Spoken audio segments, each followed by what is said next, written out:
The diary lay hidden beneath decades of dust and the weight of forgotten years, tucked away in a small wooden chest in the corner of an abandoned attic.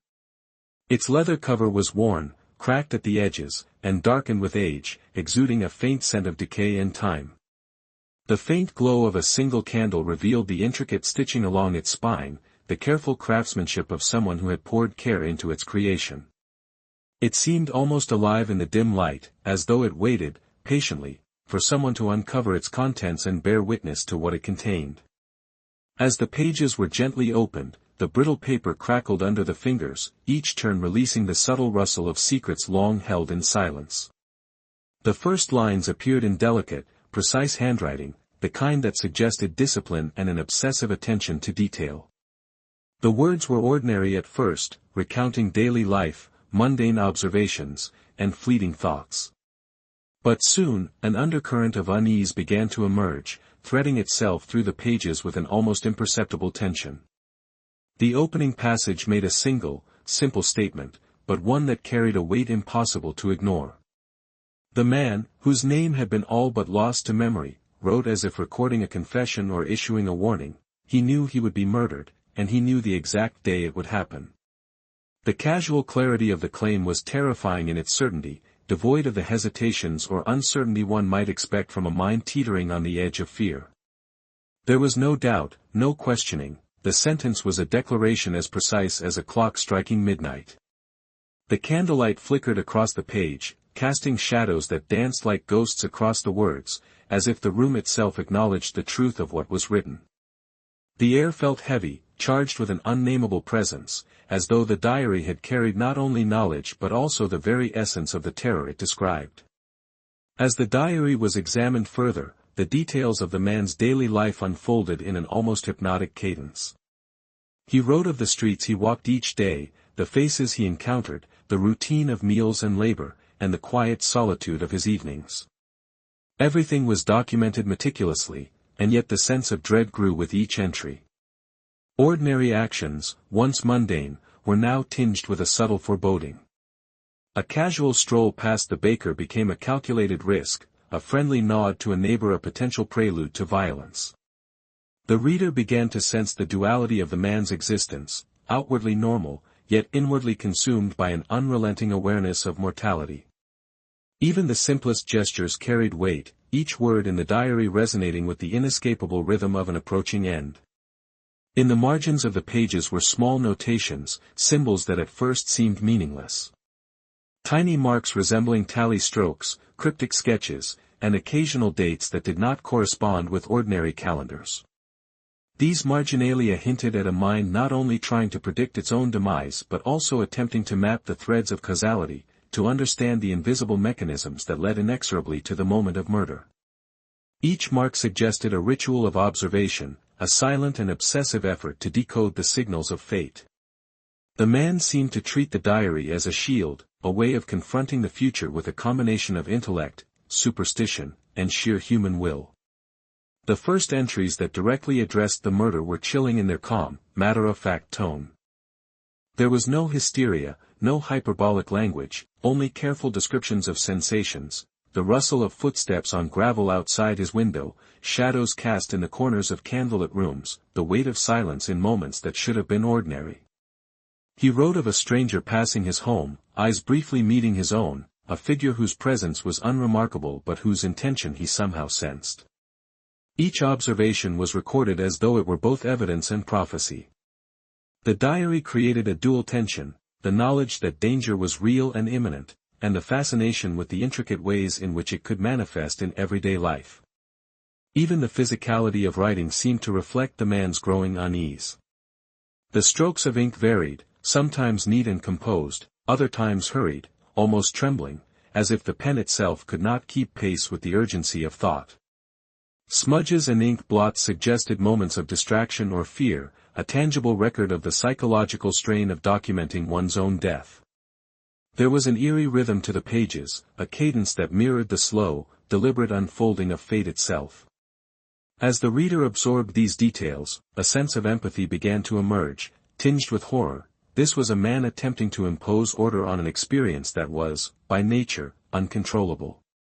The diary also hinted at attempts to interact with fate, subtle experiments in causality. The man recorded actions he deliberately took, things he altered in daily routines to test whether the outcome could be changed. He would step through different streets, speak with different people, and make choices that might redirect the flow of events.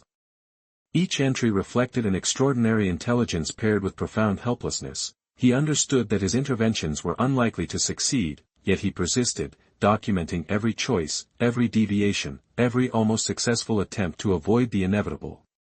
These moments made the diary more than a simple account, it became a psychological study, a chronicle of obsession and fear, a testament to human tenacity in the face of certain death. As the section progresses, the reader becomes acutely aware of the tension between life and impending death. The diary functions as both a narrative and a character, alive with foreknowledge and haunted by anticipation. The attic's shadows, the flickering candle, and the scent of old paper enhance the cinematic quality of the moment. One can almost hear the faint echo of footsteps on distant floors, the whisper of wind through broken windows, and the thrum of a heart aware of its own fragility. It is in these details that the story takes root, immersing the audience in the fear and wonder that the diary embodies. By the end of the first section, the diary has accomplished its purpose. The audience is drawn into the man's world, emotionally and intellectually invested in his life and the mystery that surrounds it. There is a pervasive sense of inevitability, a tension that tightens with every word. The entries are no longer just records, they are warnings, invitations, and confessions, all at once. The chilling reality that a man could foresee his own murder, and commit it to paper with such precision, sets the stage for the unfolding narrative. Readers are left with a lingering question, echoing through the silent attic and across decades of history: how could one know, so definitively, the moment of their own death? The diary, in its quiet, meticulous way, becomes a portal.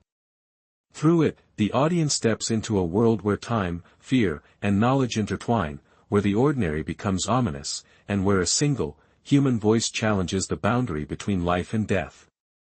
It is a world that is at once intimate and terrifying, a slow-burning prelude to the horrors and mysteries that lie ahead. The town in which the man lived seemed, at first glance, entirely ordinary, yet beneath its surface lay a subtle and persistent unease. Narrow cobblestone streets wound through clusters of low, weathered brick houses, their chimneys exhaling thin trails of smoke that curled into the gray autumn sky.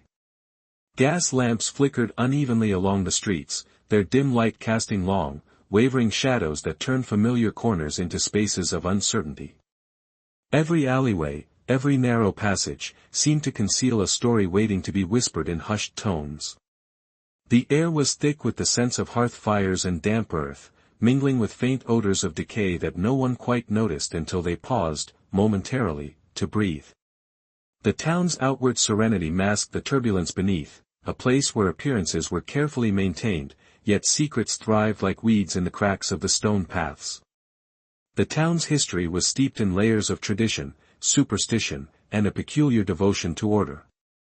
Settlers had arrived decades earlier, carving homesteads from the dense surrounding forest, and their descendants clung fiercely to the customs inherited from their forebears. Church bells rang solemnly, marking not just the hours of prayer but also the rhythm of daily life, their sound both comforting and oppressive. The townspeople valued appearances, civility, and conformity, yet rumors of past misdeeds, murders, unexplained disappearances, and whispered tales of hauntings, never fully dissipated. These stories persisted as half-forgotten legends, surfacing only in fleeting glances exchanged between neighbors or in murmured conversations behind closed doors. The town's very foundation seemed to hum with a subtle tension, a reminder that the veneer of order could never entirely suppress the darkness lurking beneath. Every family in the town carried its own hidden burdens. Generations of quiet tragedies, unexplained illnesses, and minor scandals had built an intricate web of suspicion and silence. Gossip, though often dismissed outwardly, held a weight of its own. People remembered wrongs long after they had occurred, and grudges passed silently from parent to child. The man's family, though outwardly respected, was no exception. There were whispers about his lineage, hints of past misfortunes and odd behaviors that seem to recur with almost ritualistic precision. In such a town, privacy was a fragile illusion. The collective memory of the community acted as a silent observer, recording every anomaly, every breach of expected behavior, and never fully forgiving deviations from the social norm. The town's geography played a subtle role in shaping its character. The streets were narrow and twisting, intentionally designed to confuse outsiders and provide an unspoken sense of containment for residents. Small squares, bordered by ancient oaks, offered pockets of communal gathering, but even here, shadows clung stubbornly to the edges, and sunlight rarely penetrated fully. The surrounding forests pressed close to the outskirts, dark and dense, a reminder that the civilized world of brick and mortar was perpetually at odds with nature's untamed presence. Travelers often remarked on the town's eerie quietness, the lack of stray animals, the absence of loud voices at night, the way windows shuttered themselves in unison as dusk fell. It was a place where the ordinary rhythms of life coexisted uneasily with an undercurrent of vigilance, as though the town itself were watching, always aware of its own secrets. Economically, the town relied on small trades, craftwork, and the occasional merchant caravan that passed through on winding roads from neighboring counties. Each trade and profession carried its own subtle hierarchies and rivalries, further entrenching the social fabric that emphasized conformity. Blacksmiths, bakers, and cobblers all knew the lives of their neighbors intimately, exchanging stories that blurred fact and exaggeration until truth itself became a malleable concept. Within this network, the man's family operated with quiet efficiency, participating just enough to remain respected but never enough to attract undue attention. Yet even their careful conduct could not shield them from the town's inherent suspicion. Every action, however small, was subject to scrutiny, each gesture weighed against a lifetime of observation and memory. Superstition had a persistent influence on daily life. Folk remedies, talismans, and whispered incantations were common, not just for health but for protection against unseen forces.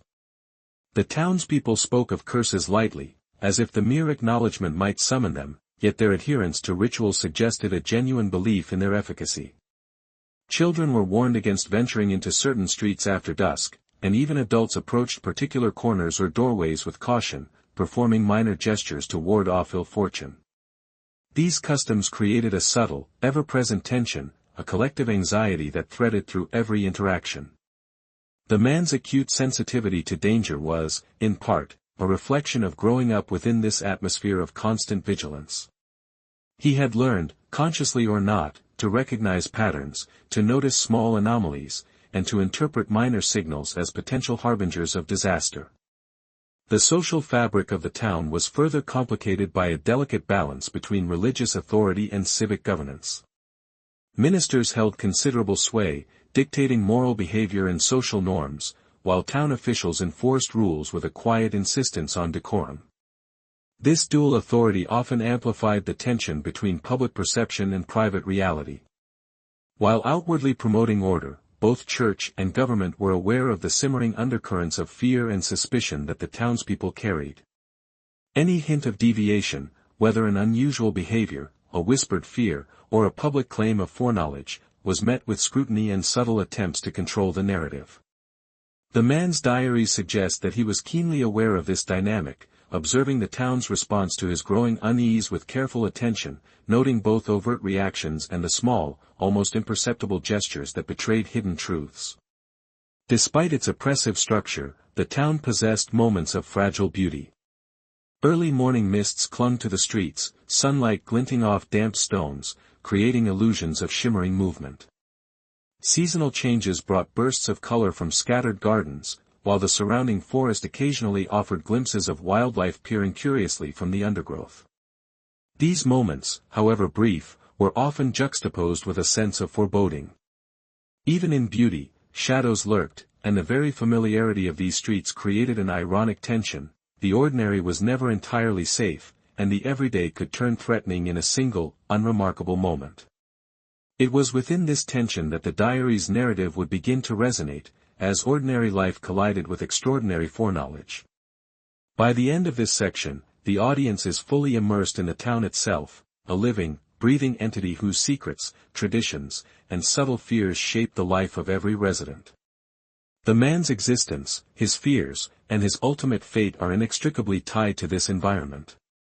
It is a place that both conceals and reveals, offering a sense of realism while maintaining a pervasive, slow-building sense of dread. Every street, every shadow, every neighbor is infused with potential significance, and the audience begins to understand the delicate balance of normalcy and menace in which the man's life, and diary, exist.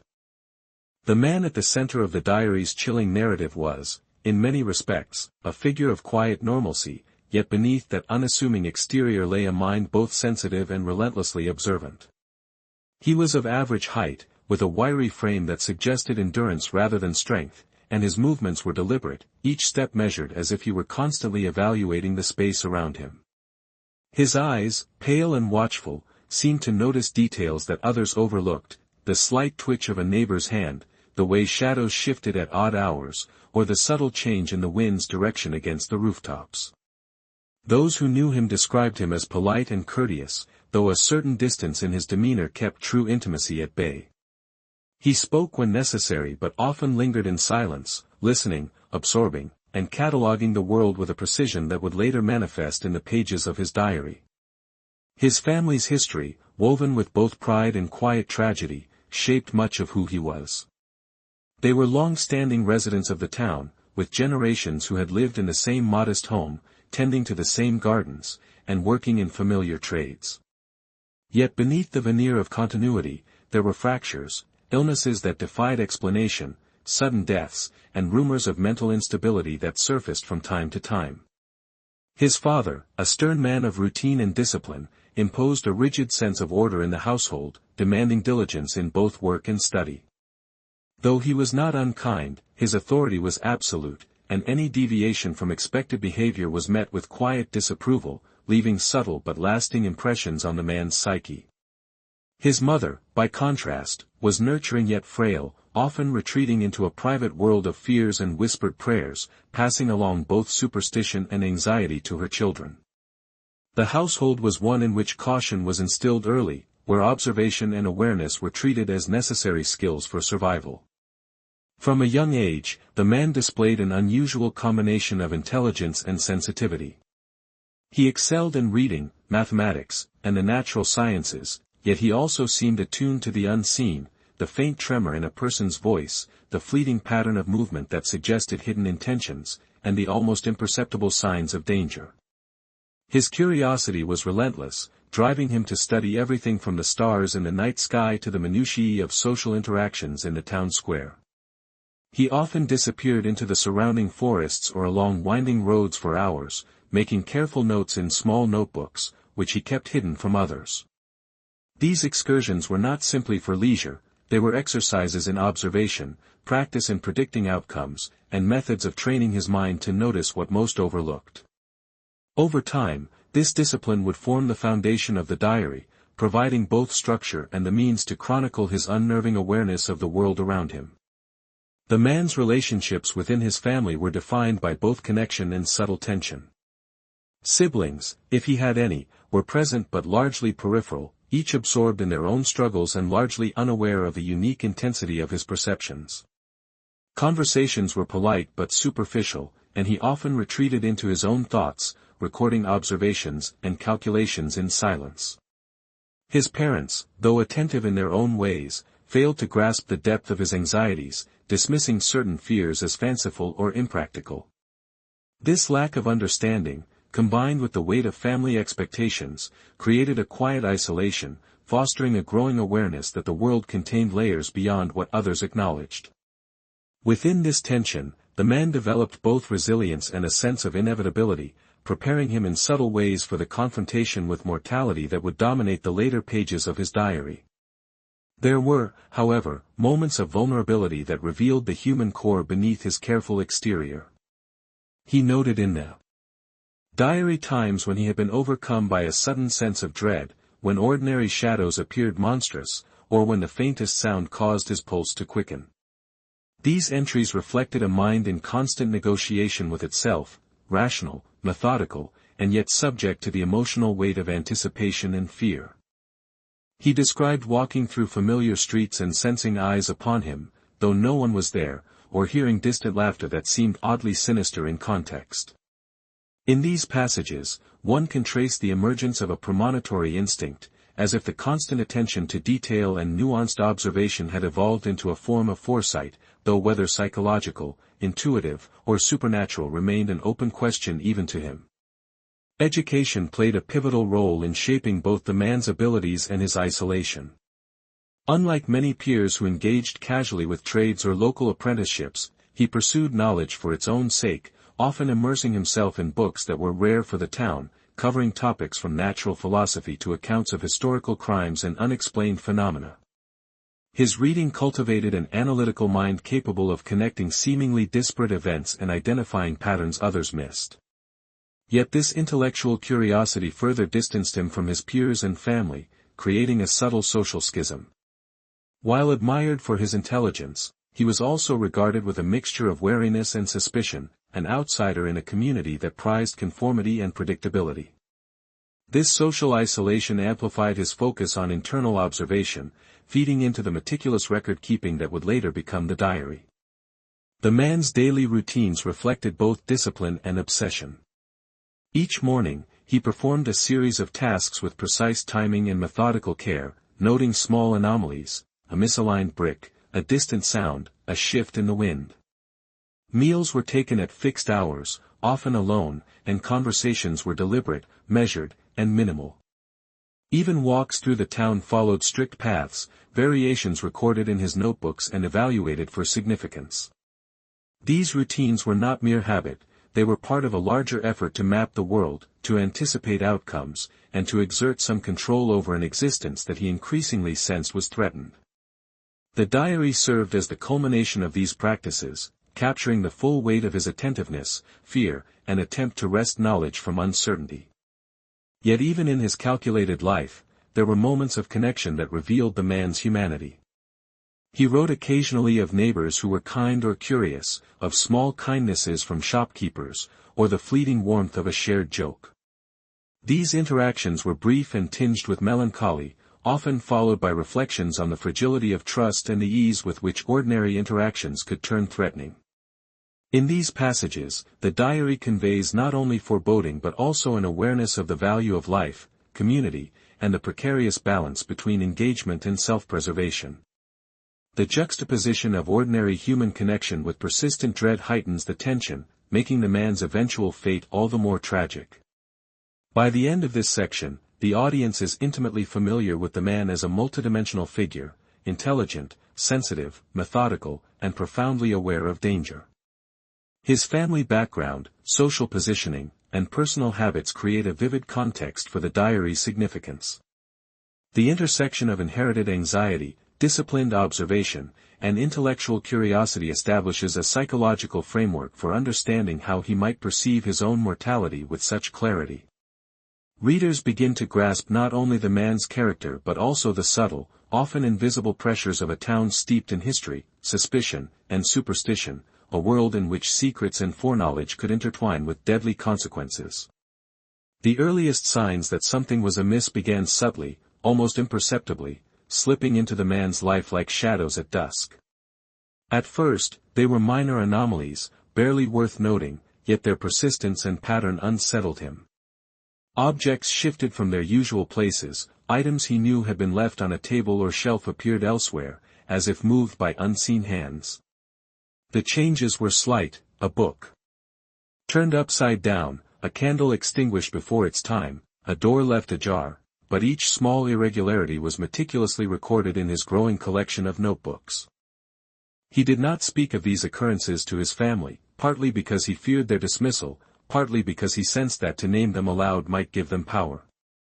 Instead, he observed silently, documenting details with precision, seeking patterns that could explain the unexplainable. Footsteps became a recurring motif in his records. The faint echo of shoes on stone floors, the soft creak of a hinge in the night, or the distant shuffle along the cobblestone streets all seemed to follow an invisible logic. Sometimes the sounds occurred in places where no one should be, or at times when the household should have been completely silent. The auditory anomalies were unsettling, not because they were loud or violent, but because they insinuated a presence always nearby, just beyond comprehension. The man would describe, in careful detail, the timing, rhythm, and direction of these noises, attempting to map them as one would chart the movement of stars, hoping that some pattern might reveal itself and provide both understanding and warning.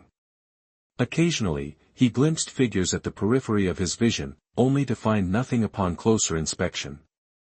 Shadows stretched unnaturally across walls, and familiar rooms seemed distorted under the shifting light of the sun or the flicker of candle flame.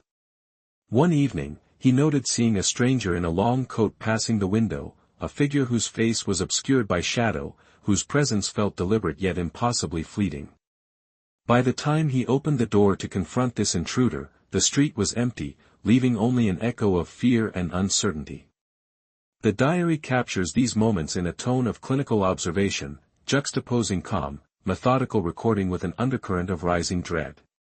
These early encounters, mundane on the surface, became increasingly sinister in his perception, each incident layering upon the last until the ordinary world felt charged with menace. Weather and natural phenomena also assumed a new significance in his eyes. Storms, gusts of wind, and sudden changes in temperature were noted not merely for their meteorological impact but for the subtle effects they had on the environment around him. He would describe how wind rattled the shutters at precise times, or how fog clung to the streets in ways that seemed to obscure the movement of unseen figures. These observations were more than idle curiosity, they were attempts to find order in chaos, to understand whether external forces might predict or even influence the unfolding of events that he feared so deeply. Every lightning flash, every gust of air, became a potential signal, an indicator of the world conspiring to confirm the knowledge he held within his own mind. Strangers appeared with unnerving frequency. Merchants visiting from neighboring towns, travelers seeking directions, or wanderers pausing at the edge of the forest, all were noted in extraordinary detail. He recorded descriptions of clothing, gait, speech patterns, and even the quality of their breath in the cool morning air. These entries often carried an almost forensic quality, reflecting a mind trained to anticipate the unexpected. In some cases, the presence of outsiders coincided with unusual phenomena in his home or along his customary routes. While he did not claim the strangers were dangerous outright, their arrival always coincided with a heightened awareness of threat, and he began to suspect that their movements were intertwined with his own fate in ways that were both deliberate and incomprehensible. Animals, too, seemed to behave unusually in his presence. Birds would avoid certain corners of his yard, dogs would growl at unseen visitors, and cats would refuse to enter rooms they had once frequented freely. These behaviors, recorded with care and accompanied by detailed observations of their context, reinforced his growing sense that something unseen was orchestrating events around him. Even in these small, almost poetic interactions, there was a sense of inevitability. The natural world, like the human, appeared to recognize the gravity of what was to come. Each detail added to a mounting tension that threaded through the diary, creating a layered psychological environment in which every small incident resonated with a subtle, persistent menace. The man's own physical sensations began to reflect the encroaching fear. He wrote of sudden chills running down his spine, a tightening in his chest, or the inexplicable feeling of being watched. Sleep became uneasy, dreams were filled with distorted images of familiar streets and figures moving in impossible patterns. In these nocturnal episodes, ordinary furniture seemed to shift, doors appeared where none existed, and distant voices murmured warnings he could not fully comprehend. The diary captures these experiences in vivid, haunting detail, blending the internal and external, the real and imagined, creating a slow-burning psychological tension that mirrors the growing threat he perceives. Objects left in predictable locations became unreliable. Candles found extinguished, knives shifted from kitchen tables, and letters misplaced despite careful handling contributed to a creeping paranoia.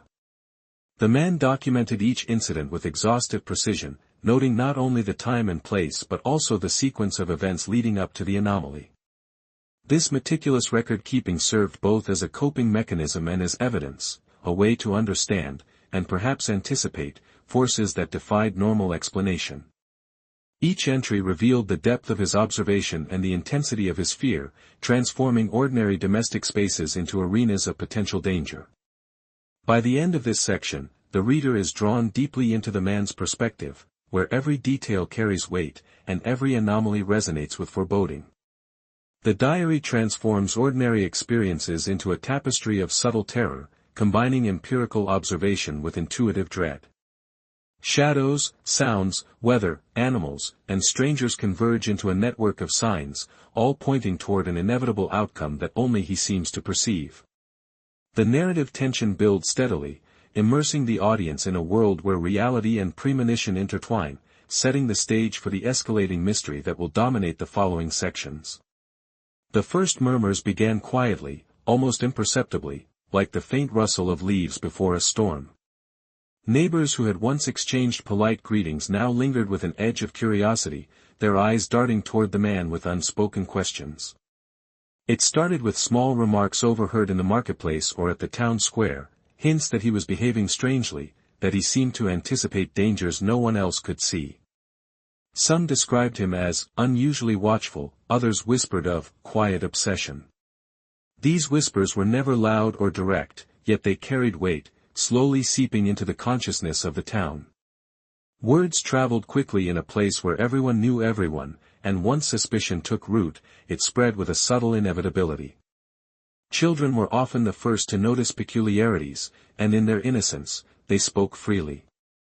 They spoke of the man avoiding certain streets, staring at shadows that no one else seemed to see, and muttering to himself in ways they could not comprehend. At first, adults dismissed these observations as childish imagination, but as the reports became more frequent and detailed, a sense of unease began to take hold. Parents would glance nervously at the man as he passed, exchanging uneasy looks that confirmed what no one yet dared say aloud. Perhaps there was truth in the tales, perhaps danger lingered in ways the community could not explain. Rumors, often contradictory, flourished in this environment of suspicion. One neighbor claimed to have seen the man speaking to a stranger who appeared suddenly and disappeared just as quickly. Another insisted that he had overheard fragments of ominous conversation from within the man's home, though no one could verify the words. Each story, no matter how vague or improbable, added another layer to the growing tension. The diary notes that he observed these whispers with a mixture of disdain and unease, recognizing both their potential truth and the way they magnified his isolation. He did not seek confrontation, yet he could not ignore the social undercurrent that now surrounded him. Religious influence magnified the effect of these murmurs. Ministers and devout townspeople regarded unusual behavior with suspicion, often interpreting it through the lens of morality and divine will. The man's obsessive attention to detail, his record-keeping, and his preoccupation with impending death were seen by some as signs of madness or sin. Sermons reinforced the need to conform, to avoid meddling in the unknowable, and to trust in providence rather than human insight. This created a subtle pressure, an unspoken expectation that he suppress his observations and fears, further isolating him from those around him. The diary reflects his growing frustration, as the world of whispers and moral judgment made him feel both scrutinized and powerless. Occasionally, a neighbor would approach, offering a cryptic warning or a veiled suggestion. "Be careful what you think too loudly," one might say. "Some things are better left unseen," another whispered. These encounters were brief but heavy with implication, leaving the man with a sense that the town itself was aware of forces beyond ordinary perception. He recorded each interaction, noting gestures, tone, and the subtle cues that suggested more than what was spoken. Even when advice appeared innocuous, the man sensed a hidden urgency, a recognition that the whispers were not idle gossip but part of a larger, unspoken web connecting his life to unseen threats. The diary also details how social gatherings became fraught with tension. Community events, once spaces of relative comfort, now seemed charged with hidden observation. He noticed neighbors glancing toward him at precisely the wrong moment, their smiles tinged with doubt, curiosity, or perhaps fear. Conversations shifted when he entered a room, with laughter halting abruptly or topics changing subtly. He began to feel the weight of collective scrutiny, the pressure of living under a lens constructed not by law or authority, but by the simple, relentless mechanisms of rumor and human observation. The man's acute perception made him hyper-aware of these small social cues, each one reinforcing the sense of isolation that increasingly dominated his life. Even strangers passing through the town contributed to the atmosphere of unease.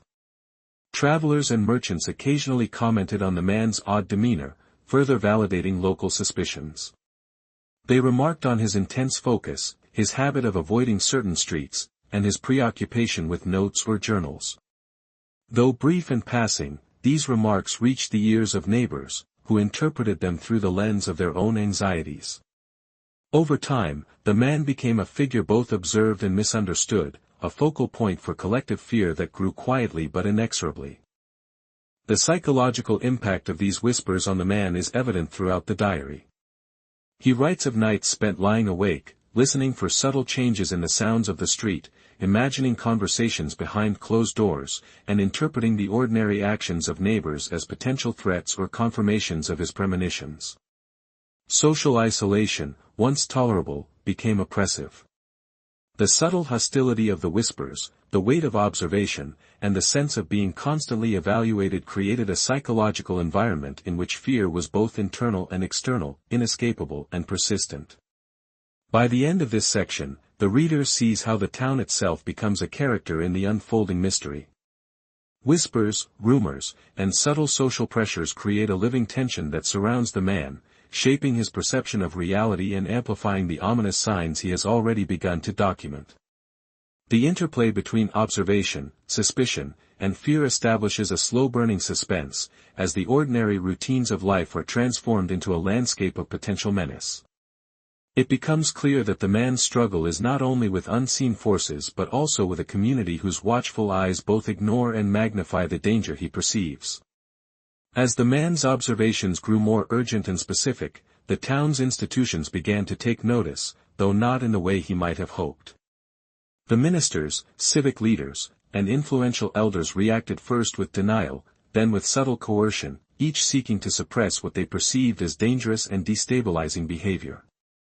Sermons emphasized obedience, faith, and trust in divine providence, framing his meticulous preoccupation with death as both irrational and sinful.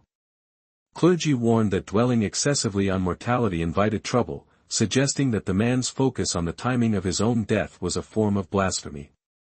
In town meetings and casual conversation, officials reinforced the idea that fear and speculation should not disrupt the community's harmony, subtly pressuring neighbors to treat his warnings with polite dismissal rather than curiosity or concern. The diary records how these interventions affected him. At first, he tried to comply outwardly, tempering his observations and attempting to conform to the town's expectations. Yet even as he hid the intensity of his record-keeping, the premonitions themselves continued, unaltered and insistent. The conflict between internal certainty and external pressure created a deepening psychological strain. He described the sensation of being observed not just by human eyes but by the moral and social weight of doctrine itself. Every interaction with authority seemed to reinforce the impossibility of articulating the truth, of sharing his knowledge without being judged as insane or morally suspect. Attempts at suppression took many forms. Ministers instructed families to monitor his behavior, urging them to report any indications of obsession or irrational fear. Authorities issued gentle warnings, suggesting that undue focus on death was detrimental to health and propriety. Friends and neighbors, caught between loyalty and fear, often withdrew, leaving him isolated even within his own home. The diary notes that such isolation intensified his attention to detail, sharpening his awareness while simultaneously amplifying anxiety. The very institutions that were meant to provide security and guidance now served to heighten the tension, inadvertently validating the sense of impending doom he sought to document. Denial was perhaps the most insidious element of the town's response. Those who dismissed his concerns did so with conviction, insisting that no harm could come to him while the community maintained order. Yet this rejection of reality only deepened his sense of inevitability. He began to perceive that the town's failure to acknowledge danger did not negate it, rather, it left him entirely alone in confronting it. The diary reflects a growing sense of frustration and despair, a recognition that the patterns he observed could not be communicated to others without risking ridicule or punishment. Each attempt at engagement met with resistance, reinforcing the divide between the man's perception and the town's constructed reality. Religious doctrine was a particular force of suppression. Ministers frequently framed death as an act of divine will, something not to be anticipated or feared in advance. The man found these teachings both comforting and suffocating. On one hand, they offered a framework in which mortality was natural and predetermined, on the other, they prohibited any exploration of cause or foreknowledge. He recorded this tension in precise, analytical language, noting the irony that faith, intended to provide reassurance, effectively silenced inquiry. He struggled with the moral weight imposed upon him, feeling both guilt for acknowledging the possibility of his own demise and frustration at the inability to persuade others of its imminence. The social mechanisms of suppression extended beyond formal authority. Neighbors, influenced by clergy and civic leaders, reinforced the denial through everyday behavior, dismissive comments, diverted gazes, and intentional avoidance. Conversation stopped abruptly when he entered a room, laughter and casual chatter muted in his presence. These reactions, seemingly minor, reinforced a sense of isolation and amplified the psychological impact of his premonitions. Each subtle exclusion became a confirmation that he existed outside the ordinary order of the town, further compelling him to document every detail and every anomaly as evidence of both personal insight and communal blindness. The diary also reveals a calculated awareness of the forces arrayed against him. He observed the interplay of authority and social expectation, recognizing that suppression was not simply a matter of disbelief but of structured influence. Ministers, civic leaders, and neighbors all operated within a network of control, each reinforcing the other's perception of what was acceptable. The man's acute awareness of these mechanisms added a layer of complexity to his record-keeping.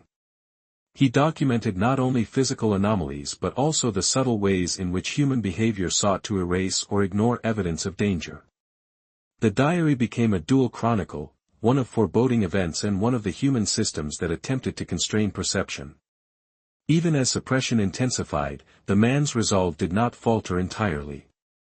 He adapted, shifting the focus of his observations, recording subtleties that others could not easily dismiss, sounds, shadows, shifts in behavior, and the uncanny alignment of events that defied explanation. The diary became a shield, a repository for knowledge that could not be shared openly. Each entry reflected a delicate balance, the need to preserve truth without provoking direct confrontation, to maintain awareness while navigating a world determined to deny that awareness any legitimacy. The result was a chronicle that combined meticulous observation, psychological insight, and an undercurrent of frustration at the social and doctrinal forces arrayed against him. By the end of this section, the audience begins to understand how the town's denial, doctrinal pressure, and social suppression amplified the man's psychological tension. What might have been manageable in isolation became a labyrinth of pressure and constraint, leaving him trapped between the certainty of his foreknowledge and the impenetrable walls of communal disbelief. The diary reflects the delicate interplay of fear, reason, and social expectation, revealing a man increasingly forced to rely on his own perception, intuition, and meticulous records to navigate a world determined to ignore what he knew to be true. It is a world in which observation becomes resistance, and chronicling reality becomes both necessity and defiance. The air in the town grew heavier with every passing day, as if the very streets themselves were aware of the man's premonitions. Ordinary interactions began to carry a weight of subtle menace, and the smallest anomalies assumed exaggerated significance in his perception. Neighbors crossed the street to avoid him, merchants hesitated before handing over coins, and children ceased their usual games when he appeared. The diary meticulously documented each slight, recording gestures, glances, and half-spoken words with the precision of a scholar cataloging rare phenomena. What might have seemed trivial to an outside observer became, in his eyes, part of an intricate web, each thread connected to forces he could not name but instinctively understood. Sounds became sharper, more insistent. The creak of hinges, the distant howl of dogs, and the faint shuffle of boots on stone were no longer ambient background, they were markers, signals that demanded attention. He noted the rhythm of footsteps that seemed to follow him, the way shadows lengthened in unnatural ways under the flicker of gas lamps, and the sudden stillness that sometimes fell upon streets as if the world itself was holding its breath. Each auditory and visual cue was entered into the diary with exhaustive care, creating a map of tension and anticipation. His handwriting sometimes trembled, betraying a fear that he otherwise attempted to contain with discipline. The tension was not merely external but also internal. The diary reflects a growing awareness of the body's responses to dread, tightened chest, rapid heartbeat, and a pervasive sense of vulnerability. He described the sensation of eyes tracing him even when no one was present, of whispers that might exist only in the periphery of perception. Sleep became fractured, punctuated by vivid dreams where familiar streets twisted into impossible angles and shadows moved independently of any light source. In these dreams, neighbors transformed into ambiguous figures, sometimes threatening, sometimes indifferent, but always reinforcing a sense that the boundary between ordinary reality and unseen forces was dissolving. Even the natural world seemed complicit in the rising tension. Winds shifted unpredictably, carrying faint scents that triggered vague memories or warnings. Animals behaved erratically, cats crouched in corners, dogs barked at unseen intruders, and birds avoided the man's presence in ways he could not rationally explain. The diary recorded these occurrences with a scientific precision that belied the growing emotional charge. He sought patterns, correlations, and explanations, attempting to impose order upon a reality that increasingly defied understanding. Each anomaly, each sign, reinforced the sense that time itself was conspiring toward a predetermined conclusion. Social interactions became arenas of subtle menace. Conversations were interrupted mid-sentence, laughter ceased abruptly, and neighbors exchanged glances that conveyed both curiosity and unease. Even minor disagreements seemed amplified, taking on an intensity that was out of proportion to their content. The diary captures the psychological strain of navigating these interactions, noting the careful calculations he performed to avoid drawing undue attention while still observing the movements, gestures, and words of those around him. Every nod, smile, or cough was potentially significant, a clue to the invisible forces he felt pressing closer. Objects in the home and streets appeared increasingly unreliable. Books were found misplaced, furniture shifted slightly, and items left in expected positions were sometimes missing entirely. Each instance was recorded with painstaking detail, and he speculated upon the possible causes: human intervention, natural forces, or something beyond comprehension. The diary reflects a mind straining to reconcile the ordinary with the extraordinary, to maintain reason while acknowledging the persistent and inexplicable pattern of events. What began as curiosity had evolved into acute vigilance, a psychological state where every moment was observed, every detail analyzed, and every irregularity catalogued as evidence of the world's subtle hostility. Relationships strained under the growing tension. Friends who had once offered casual companionship became wary, unsure how to engage with a man consumed by foreknowledge. Family interactions were tinged with subtle fear and concern, even well-intentioned advice was received as a veiled warning or critique. The diary notes the isolation that emerged as he increasingly withdrew into observation, finding companionship only in the pages of his notebooks. The act of recording events became both survival and solace, a method of asserting control over a reality that felt increasingly mutable and threatening. The tension also found expression in his behavior. He developed rituals for leaving the house, moving through the streets, and arranging objects within his home, each designed to mitigate the invisible threat. These routines were not mere superstition but disciplined strategies, combining observation, experimentation, and intuition. The diary records each adjustment, each calculation, as though he were charting a complex map of danger and response. This obsessive attention to detail amplified the suspense, drawing the audience into a world where minor variations could carry monumental consequences. By the end of this section, the sense of inescapable tension is fully established. The man exists in a liminal space between ordinary life and unseen menace, where the familiar is constantly transformed by subtle irregularities, social pressure, and intuitive foresight. The diary serves as both record and witness, capturing the psychological and environmental complexity of a life lived under the relentless scrutiny of fate and perception. The audience is immersed in a slow-burning suspense, anticipating the escalation that will soon challenge both reason and reality in profound ways. The man, despite the mounting fear and tension that had taken hold of his daily life, possessed a relentless need to rationalize the events surrounding him. He could not simply surrender to the growing sense of inevitability. His mind demanded explanation, structure, and cause. Every anomaly, every subtle whisper or shift in the streets, was catalogued with meticulous care, and he sought patterns that might offer clarity. The diary becomes, in this section, a testament not only to premonition but to the struggle of reason against the encroaching darkness of intuition and dread. Each entry is a careful blend of observation and hypothesis, an attempt to reconcile what he sees with what should, in a rational world, be possible. At first, he examined human agency. Neighbors, strangers, and travelers passing through town were all scrutinized for motive and opportunity. He considered whether petty malice, jealousy, or curiosity might explain the disturbances he perceived.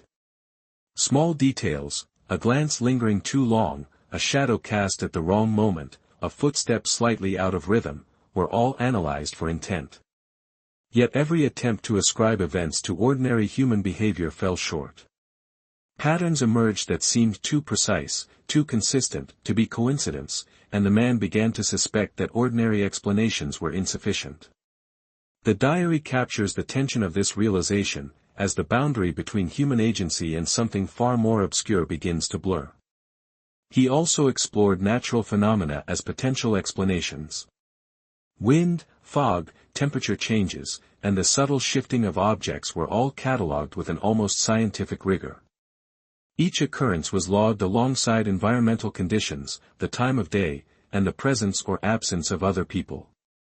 These records, though painstaking, revealed inconsistencies that defied logic.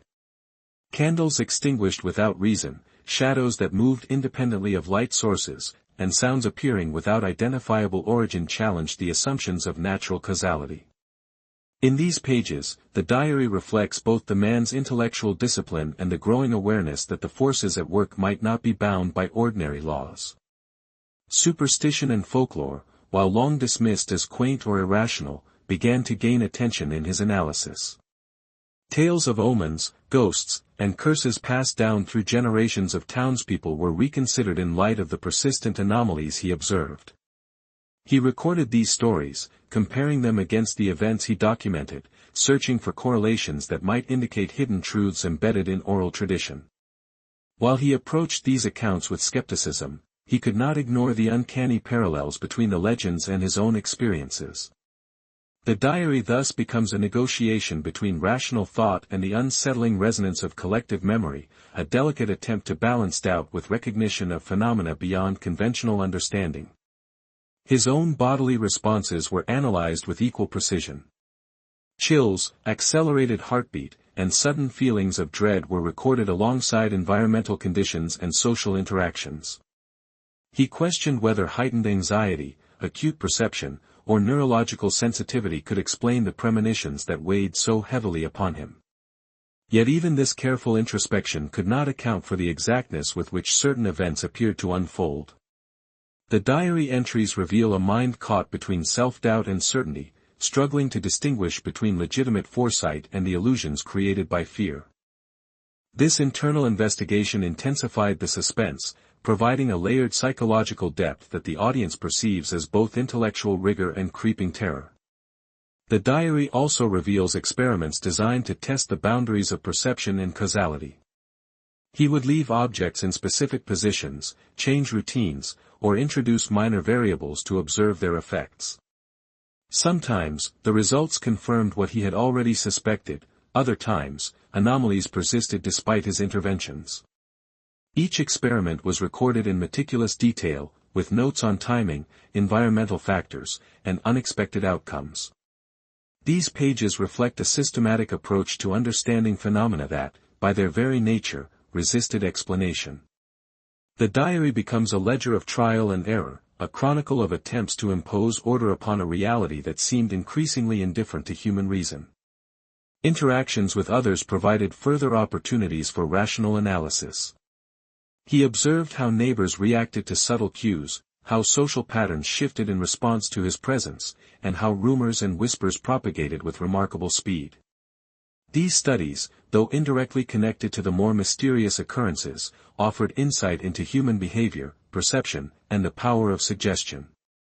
The diary blends these observations seamlessly with accounts of the inexplicable, creating a narrative that alternates between social psychology and eerie premonition.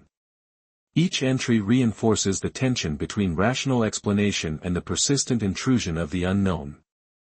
By the end of this section, the man's attempts to rationalize the unseen illuminate both his intellect and his desperation. He is methodical, disciplined, and fiercely logical, yet every page of the diary demonstrates the limits of reason when confronted with phenomena that defy ordinary understanding. The tension between observation, hypothesis, and inexplicable reality heightens the suspense, drawing the audience into a world where the ordinary and extraordinary coexist in fragile, unsettling balance. The diary thus serves as both evidence and narrative, capturing the man's struggle to navigate a reality that resists explanation while maintaining a chilling sense of inevitability that will shape the sections to come. As the days stretched into weeks, the man's life began to collapse under the weight of relentless observation, social scrutiny, and the unyielding certainty of the fate he had foreseen. The town, once a backdrop of familiarity, transformed into a maze of suspicion and subtle hostility, each street and alleyway imbued with tension. The whispers of neighbors, the quiet admonishments of ministers, and the general avoidance of those around him compounded his sense of estrangement. Every familiar face seemed altered, each smile carrying a hidden edge, every glance a potential accusation. The diary reflects this growing isolation with unflinching detail, recording both external interactions and the internal unraveling that accompanied them. The man's home, which had once been a sanctuary of careful routines and disciplined observation, now felt like a cage. Doors and windows, previously neutral structures, became points of anxiety, thresholds through which unseen forces might intrude. Objects he had meticulously arranged shifted without explanation, further destabilizing his sense of control. Candles extinguished without reason, faint footsteps echoed where no one should be, and shadows crept across walls in ways that defied both logic and natural light. The diary entries become increasingly urgent and fragmented, mirroring the intensity of his vigilance and the psychological strain imposed by an environment that seemed determined to confirm his worst fears. Interactions with neighbors grew strained to the point of near impossibility. Those who had not yet succumbed to suspicion maintained distance, their polite gestures tinged with unease. Children, once curious or indifferent, avoided him entirely, leaving empty streets and silent squares in his wake. Even family members, caught between concern and fear, could not bridge the widening chasm of understanding. Every conversation, every glance, and every minor disagreement reinforced the sense that he was an outsider in the very town he had long considered home. The diary captures these moments with a clinical yet haunting precision, illustrating the ways in which social collapse mirrors the internal dissolution of his confidence and comfort. Sleep, already fragmented, became increasingly elusive. Dreams were invaded by distorted versions of the town, streets curling impossibly upon themselves, neighbors transformed into ambiguous, threatening figures, and shadows moving independently of any source. Each awakening left him disoriented, drenched in sweat, and acutely aware of the ordinary world's fragility. He noted in the diary the contrast between the rational explanations he had once pursued and the inescapable sensations of dread that now dominated his existence. Even during daylight hours, the afterimage of his nocturnal visions lingered, coloring perception and heightening the sense of imminent danger. Food and sustenance took on a ritualistic dimension, as he attempted to maintain health while navigating constant anxiety. Meals were measured, routines strictly adhered to, and even simple tasks like cleaning or tending the garden became exercises in vigilance. Each action was catalogued meticulously, in part to preserve order and in part to create a framework against the encroaching chaos. Yet the very structures designed to stabilize life now underscored its fragility. The diary notes a growing tension between the need for normalcy and the impossibility of achieving it, highlighting how isolation can distort both perception and routine. External anomalies continued to compound the psychological strain. Unexplained noises persisted, shadows lingered, and figures appeared at the periphery of vision, only to vanish upon closer scrutiny. Animals behaved unpredictably, avoiding spaces they had previously occupied, or displaying behaviors that suggested awareness of forces beyond ordinary understanding. Strangers passing through the town occasionally commented on his behavior, their fleeting observations amplifying local suspicion. The diary becomes a record of constant vigilance, capturing the interplay of external anomaly and internal response with unflinching detail. Each entry underscores the impossibility of maintaining equilibrium in a world where ordinary and extraordinary are inseparable. As isolation intensified, the man's premonitions became increasingly detailed and unavoidable. He could sense the approach of events with a precision that was both terrifying and mesmerizing. The diary records his attempts to anticipate each shift in circumstance, each subtle change in human behavior, and each minor anomaly in the environment. This obsessive foreknowledge, while a source of insight, also heightened anxiety, creating a feedback loop in which anticipation amplified fear and fear sharpened anticipation.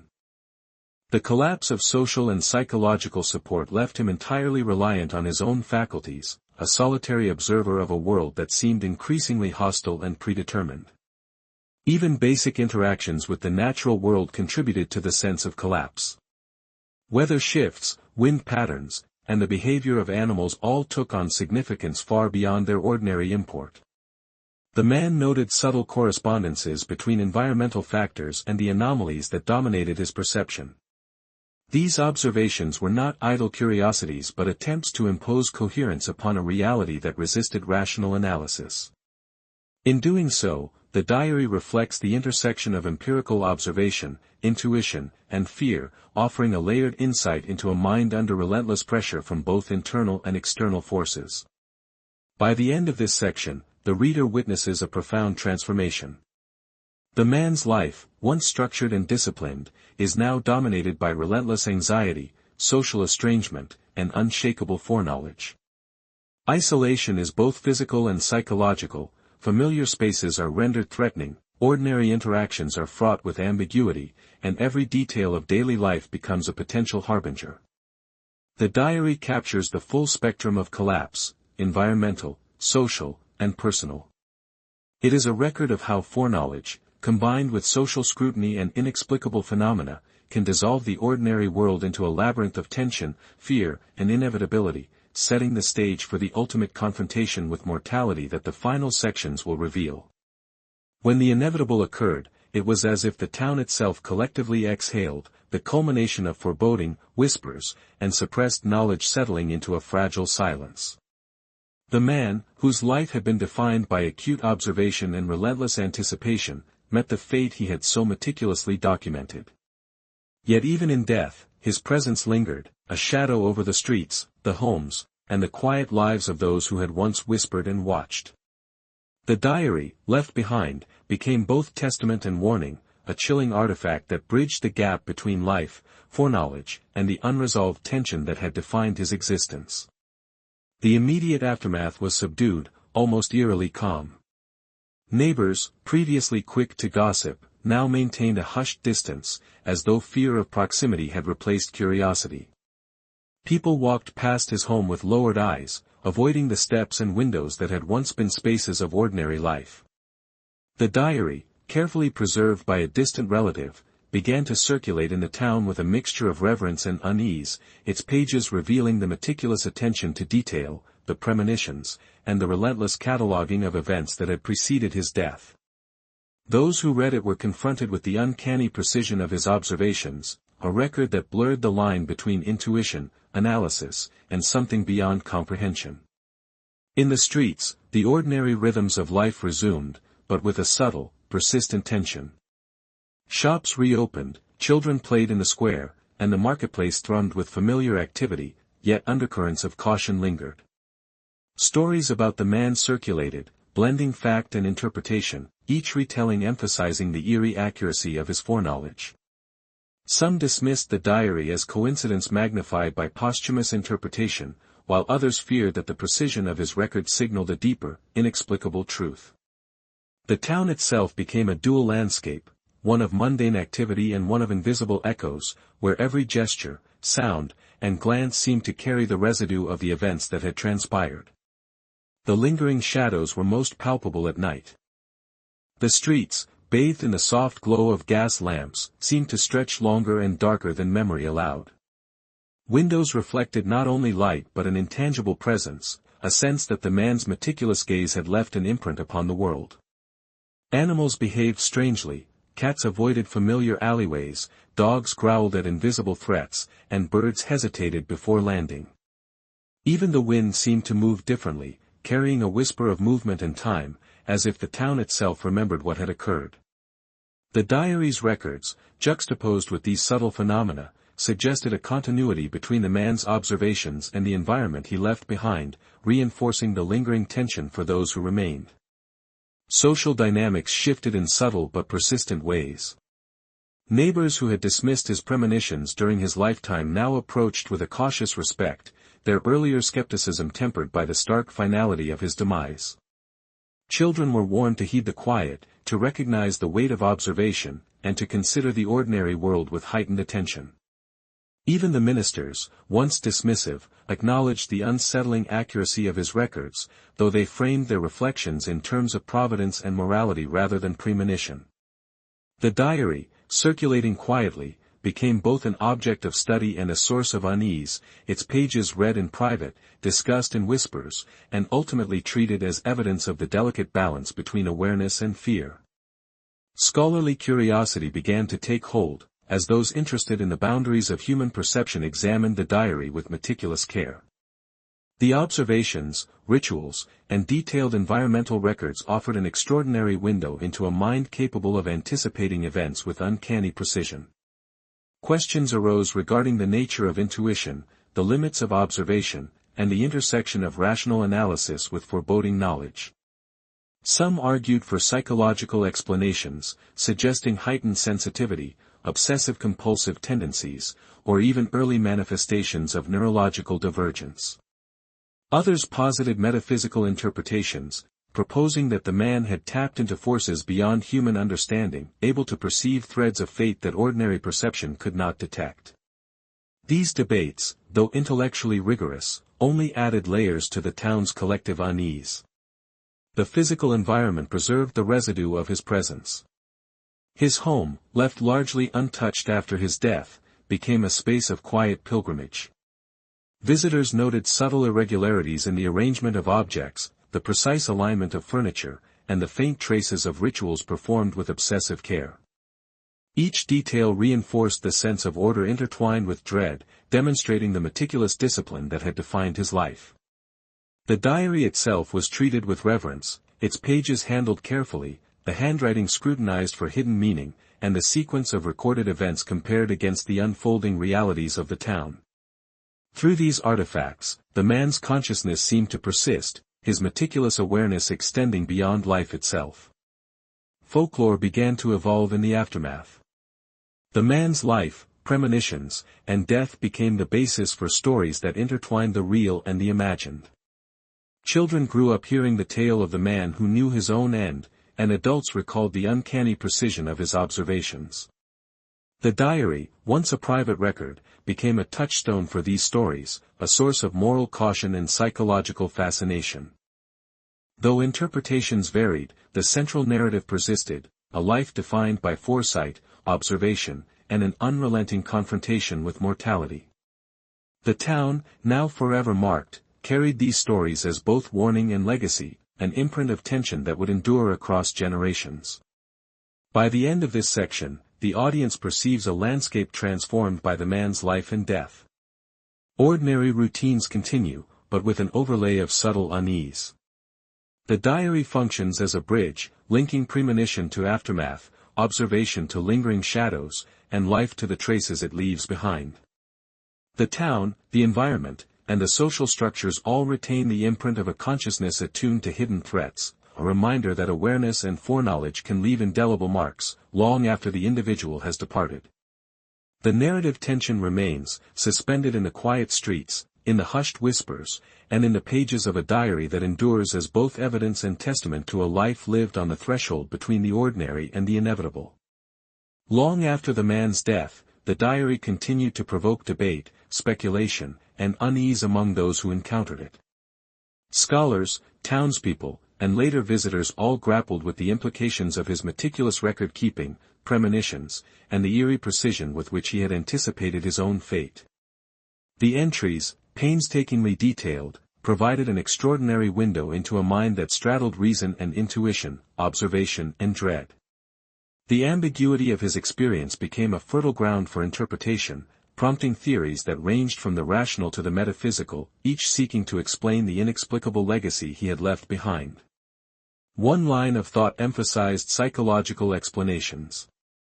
Some argued that his acute awareness of patterns, obsessive attention to detail, and preoccupation with mortality indicated a mind unusually attuned to environmental cues. Heightened sensitivity to subtle signals, footsteps, shadows, behavioral anomalies, could have created a sense of foreknowledge, magnifying ordinary events into an apparent inevitability. Scholars suggested that anxiety, hypervigilance, and perhaps a mild form of neurological divergence combined to produce experiences that were internally consistent yet externally baffling. In this view, the diary was less a testament to fate than a window into a mind capable of perceiving patterns invisible to the ordinary observer, a chronicle of cognitive processes amplified by fear and social isolation. Another interpretation focused on the role of social dynamics. The man's interactions with neighbors, clergy, and town authorities had been fraught with tension, denial, and subtle hostility. The whispers, suppressed acknowledgement, and moral pressure he encountered could have contributed to a feedback loop in which observation, anxiety, and premonition reinforced each other. In this framework, the diary served as a record not only of physical and environmental phenomena but also of a community's psychological climate. The man's meticulous cataloging of minor details, social cues, and anomalous occurrences could be seen as both a response to isolation and a manifestation of a broader collective tension, a document capturing the interplay between individual perception and communal dynamics. Yet for many, rational explanations felt insufficient. The uncanny alignment of events, the specificity of his premonitions, and the consistency with which his observations predicted his eventual fate challenged conventional reasoning. Some theorists proposed metaphysical interpretations, suggesting that the man may have possessed a rare, almost preternatural insight into the unfolding of events. These ideas drew on folklore, historical precedent, and the subtle resonance between his diary and the lingering atmosphere of the town. Was it possible that he glimpsed forces beyond ordinary perception, able to anticipate outcomes that others could not?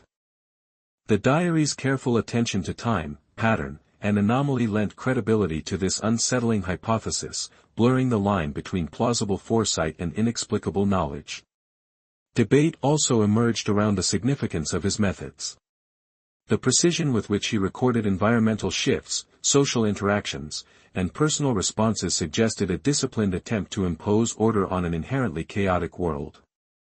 Some theorists argued that the act of recording itself may have amplified his perception, creating a feedback loop in which observation, documentation, and interpretation intensified the sense of inevitability. Each page of the diary, meticulously constructed, became both evidence and instrument, demonstrating how rigorous attention to detail can transform ordinary phenomena into a narrative of foreboding.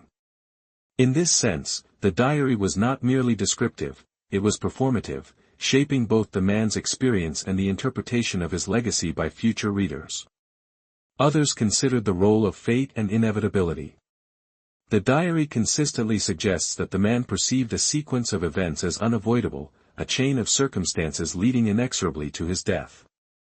Whether this reflects genuine precognition, acute pattern recognition, or a psychological construct imposed by prolonged fear remains unresolved.